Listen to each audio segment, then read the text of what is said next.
Officially the end of an era. OpenAI is now going to be running ads. I don't know about you, but I am so tired of every single platform I go to having ads. And just when we thought we were hopefully going to get away from it, it's here.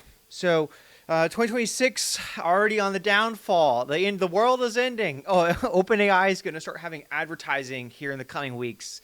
Let's dive into it. As I said, OpenAI, in the coming weeks, they're going to plan to start testing ads in ChatGPT on their free and go tiers. So as of right now, we will not be getting ads coming to us on the paid plans, but I don't know about you, but I would bet they're probably going to do some degree of subliminal advertising. If you don't know what that means, it's essentially indirectly implying a brand or a product or a service or deliverable without stating exactly who, but maybe indirectly providing links to a business or product or service and so on. Now, I would argue they've probably secretly already been doing that. I don't have anything to back that up, but personal preference says, if you go through and you ask questions about products or foods or things to do or whatever, it does sometimes seem very interesting how certain types of content does show up very often. I don't know, do your own testing, validate it, let me know down in the comments. By the way, if you want to keep up to date with stuff like this, don't forget to like, subscribe, and I would love to have you join me along here as we go through this 2026 world where everything is changing at all times. By the way, we're going to go through all this, but I also want to show you what I recommend doing if you are tired of trying to use ChatGPT, because it seems like every time they put out a new model, it just gets worse and worse. So anyways, follow along, and I will show you my 3 recommendations at the end of the video. So in here, look, as of right now, the Pro Plus and Enterprise tiers will not have ads. Here's their little breakdown of how they plan on presenting it as of right now. And then here's like their little cute example, right? But here's maybe the message, but now it's going to consistently start taking up more and more of the screen. So I will say, as frustrating and annoying as this is, there is inherently going to be a business opportunity for any e-commerce or digital product or coaching brand or maybe a service type of company. I don't know how you're going to do the advertising in here, but I think that this is going to be a gold mine for you to make a ton of freaking money like nobody else, because the ability to get right in front of something, extreme contextual relevance, is going to be pretty crazy. So I can only imagine how advertising and marketing is going to change. Honestly, it's going to be interesting. So again, here's their outline. That says it won't change the answers. I beg to differ. I bet you it's probably going to change the answers. While they say ads are going to be clearly labeled, that's just like freaking, where is it? This, Google. When Google first came out, look, Google is a pure search engine. No weather, no news feed, no links, no sponsors, no ads, no distractions, no portal litter, nothing but fast loading search. Guess what is all there now? Ads, news feed, BS links to sponsors, distractions, portal litter, so on and so forth. Not to mention, they also own YouTube. Guess what you're looking at this on? That's right.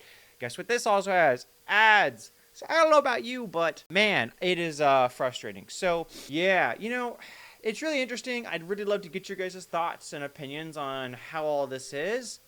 In my opinion, I'm really hoping that they have a nice balance between this. Yeah, it really throws me for a bit of a frustrating loop. I don't know about you, but I don't want to be working on something and then I get a commercial, like a whole video commercial pop up over my screen for like 20 minutes, 20 seconds, whatever the freaking time frame is, doesn't really matter, and be an unskippable ad that I have to watch, that I have to engage with before I can move forward, because that is the most frustrating thing ever. I'm trying to get work done. It is going to force people to pay for the plan or just completely migrate, and that actually is what we're going to talk about now. So if it was me, I have 3 directions that I recommend going with, and let me do this real quick. So I have 3 recommendations that I recommend that you go with. And one is going to be Gemini. Now, as of right now, Gemini, it has paid versions, but if you go through and use a Google account, again, they're already taking all your data. You probably already have a Gmail. you log in, you have free access to it. I believe there's some degree of limitations, but for the most part, you can do all the same stuff. They're going to make their own money. I can guarantee you, in my opinion, at some point, they're also going to do advertising. After all, it's from Google. So the whole business is essentially ran off advertising, but I think it might come later in 2026. It is also valuable to them to actually not run ads there because they are capturing the data on everyone.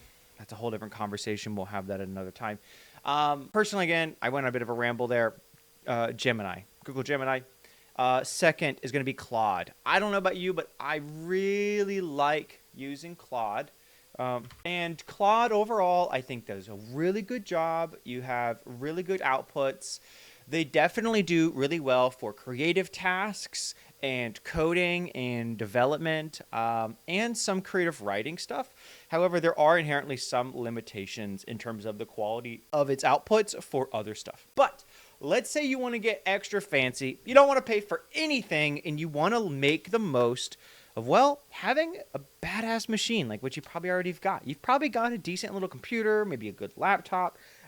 There will be some limitations with cheaper devices, just telling you straight up. I recommend, though, using something called LM Studio. LM Studio is a great little platform. You're able to download this. This one's especially easy for Windows devices.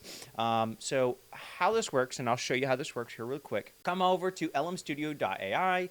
Download this, get it installed on your computer, and then once it's done, you just look up LM Studio. So take a moment. Once LM Studio opens up here, you're going to have, you're going to have this screen show up. Now, this screen has a variety of things. Essentially, what this does is becomes your own little chat interface where you could talk with it, interact with this. But what is going on here is we're able to actually download an entire AI model on your computer, so that way it's yours. You can own it, you can control it, you can dictate whether it's got access to the internet, whether it doesn't.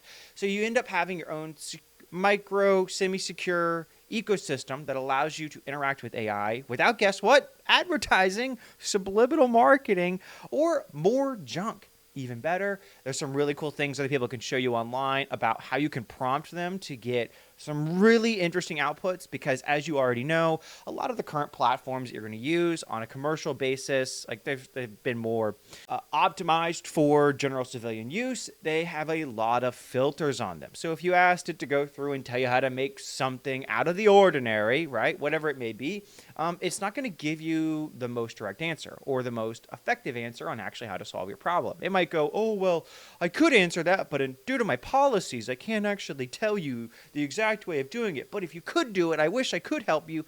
You know, all the BS rigmarole. Okay, so once you've downloaded this, though, you have the following. So if you've already got a model, I think it does download a model for you. But all we got to do is once you've loaded this up, come over here to Discover, and it's going to open up Model Search. Now, what does this do? Model search is essentially the list of all of the available models. You could search it up. There are tons and tons and tons of models on here that you can access and download and grab. For me personally, there are too many models, and I say this because I could create my own model and I could add it here, and then you could go and download it. That's really cool. Also very bad depending on your level of understanding of what you're grabbing. So it's important to understand what you're downloading and that it actually is what you want. If it was me, I would just come in here, OSS, GPT, OSS, 20 billion parameters, that's what this is the most, it's probably a solid pick for you. And so all you do is you come in here and you'll make sure that you can actually download this. And then I've already got it, but you can see there's this download button, right? So you'll click that, you download it, then you'll see using a new chat as an option. So let's just say that. You'll see it's coming through and loading it up. And what it's going to start using is going to be using my computer's video card and GPU and CPU. And as you see here, there's a little bit of stuff running here on the side. So once this is done, let's go through and ask it a question. If I want to add anything, high reasoning. Is a tomato a fruit or a vegetable. All right, there we go. Like, it's a nice starting point. So here you go. It still does all the same stuff that the OpenAI's model does, except it's running locally on my device. Great. Look at this. It's going through and giving me its over obnoxious answer. Again, I asked for the most, absurd level of reasoning. Answer it like I would for educating a 3-year-old. So here we go. Now it's doing the same thing, and now I'm hoping it gives me like a super cheap and basic output instead of all of this. But this is all the background stuff that it does. Again, it's its own model. It's working through. But here's what's great. It's just using what's on my computer. So it's straightforward, and it makes it so much easier. So I don't know about you. The world is ending. OpenAI is officially just trying to take everything over and just put more and more ads everywhere. So if you're also like me and you want to have better freedom and control of your own data, your own, conversations and day-to-day activities with AI as technology grows, download your own model, have access to it, play around with it. I think you're going to enjoy this. So let me know if you have any questions. Put them down in the comments below. As always, don't forget to like, subscribe, and follow for more. I will see you guys in the next video.